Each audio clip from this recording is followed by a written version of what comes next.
Hey everybody, hope everyone's doing well. I'm doing okay. I don't know, some of you might have noticed I've kind of been MIA a little bit, and that was due to just some bumps with the ECT. Not the ECT procedure itself, but the scheduling was actually kind of what got messed up. So I was in the last video, I believe, going one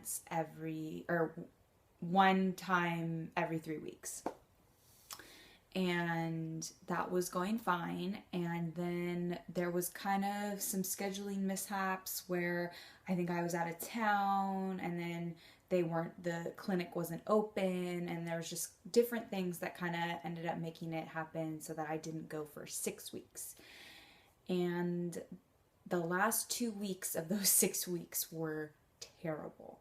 I was right back to where just down in the depths of despair, just not good at all. And that really spoke to me, in the sense that it was telling me, or saying that I I'm not ready to go long term or long amounts of time without the ECT. So right now I'm going once every 4 weeks, and that's that's going okay. Now here's the thing. I When I first started doing ECT, when I was doing really badly, I could barely function. It was almost impossible for me to go to work. I was doing terrible in any type of social situation. I avoided all social situations. Anytime I was alone, or even when I wasn't alone, just being so down and not wanting to do anything. And the ECT in the last 11 months has completely changed that, and now I'm able to go to work fine. I'm having very not as much of a problem with the social situations. That's more of an anxiety issue, which is a whole nother thing.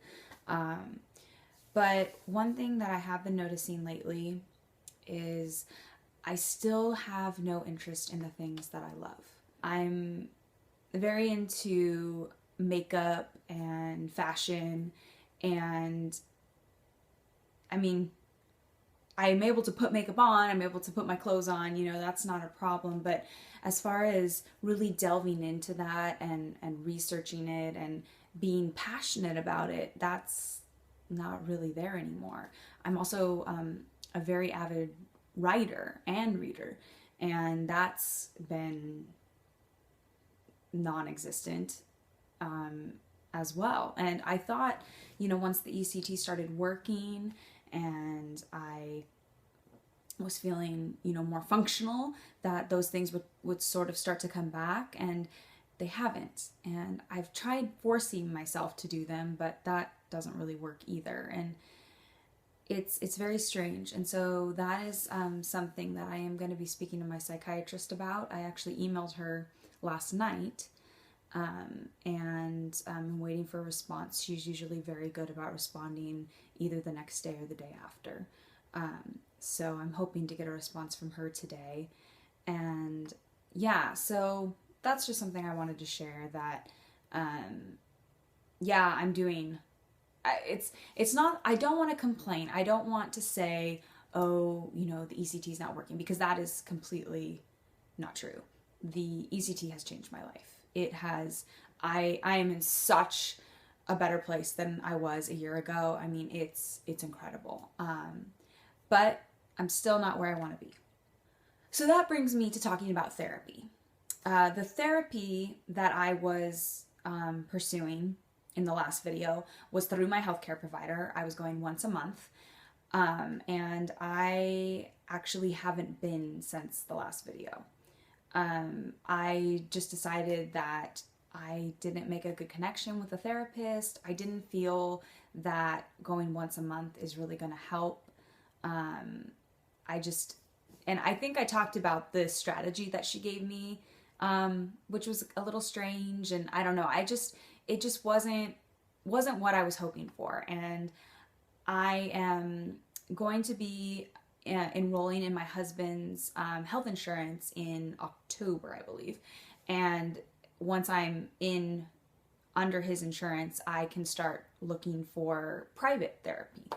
And so that is something that I'm going to be looking for, and that is something that I want to use as far as addressing my anxiety, and the depression that comes from that anxiety. I know I talked about it 2 videos ago, I believe, talking about kind of how I'm relating it to PTSD in a way where any type of stressful situation just makes me shut down, basically. And I want to go to a therapist that is really specialized in that type of anxiety. So that's kind of what's going on with the therapy. One last thing about the ECT. I know I've talked about how memory issues have been a problem in the past. And I talked to the doctor about that, and we made some changes about 3 treatments ago, I believe. I'm not an expert on this, and I don't want to be giving wrong information.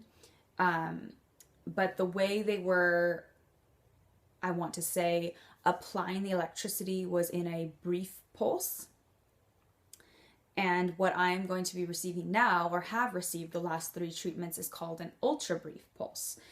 And what that means is the amount of time that the electricity is applied is shorter, but the amount of electricity that is used is higher, as opposed to a brief pulse where it's the opposite. Or not necessarily the opposite, but it's a longer amount of time being applied with less energy being used, or less electricity being used. I hope that makes sense. But so that is what that we've been using the last 3 times, and I think that it's helping.